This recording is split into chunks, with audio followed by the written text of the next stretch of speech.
More than 250 new laws will take effect in the state when that clock strikes midnight. WND's Mike Militich reports some of the major changes will improve public safety and health care.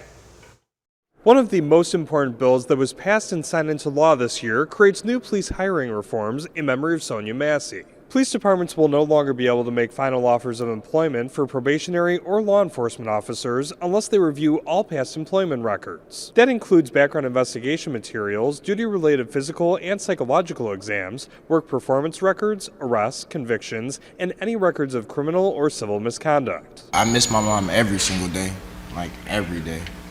And it hurts that she's not here with me, but I am very happy that we can also get a bill put in her name and her name can live on for forever. The law also expands the creation of sheriff's merit boards and commissions for counties with populations of at least 75,000. Senator Doris Turner worked with the Massey Commission and statewide law enforcement leaders to draft this language and ensure that what happened to Sonia never happens again. In my 25 years of elected office, this is the least political thing I have ever done.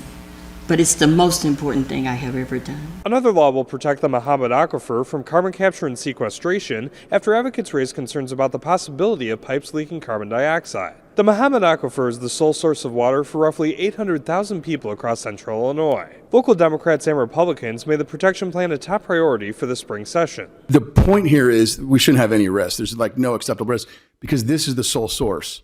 There is no other alternate source. You just turn on a switch and you get water from somewhere else.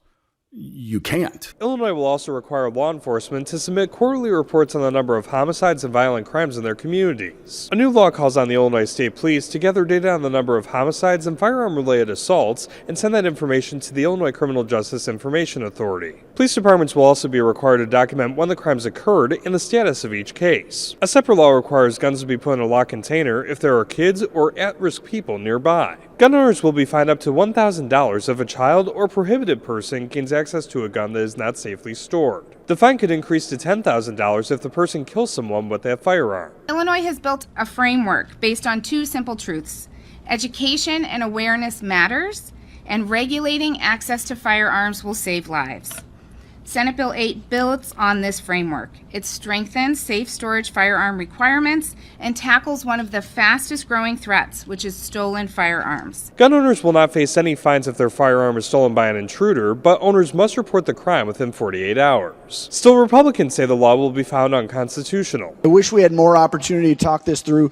This is going to be challenged in court. This is going to be another court case that the Attorney General is going to have to handle case after case after case. You're trying to do something that makes people safer, but you're actually infringing on their rights. Illinois will also stop pharmacy benefit managers from spread pricing, where they charge Medicaid more money than was paid for drugs and receive a cut of the profit. It also allows Illinois to have full access to PBM records so the state can follow the money and prevent further exploitation. We can finally now peel back the curtain and find out what's been happening in the drug distribution chain and the role that PBMs play. Reporting in Springfield, Mike Militich, WND News.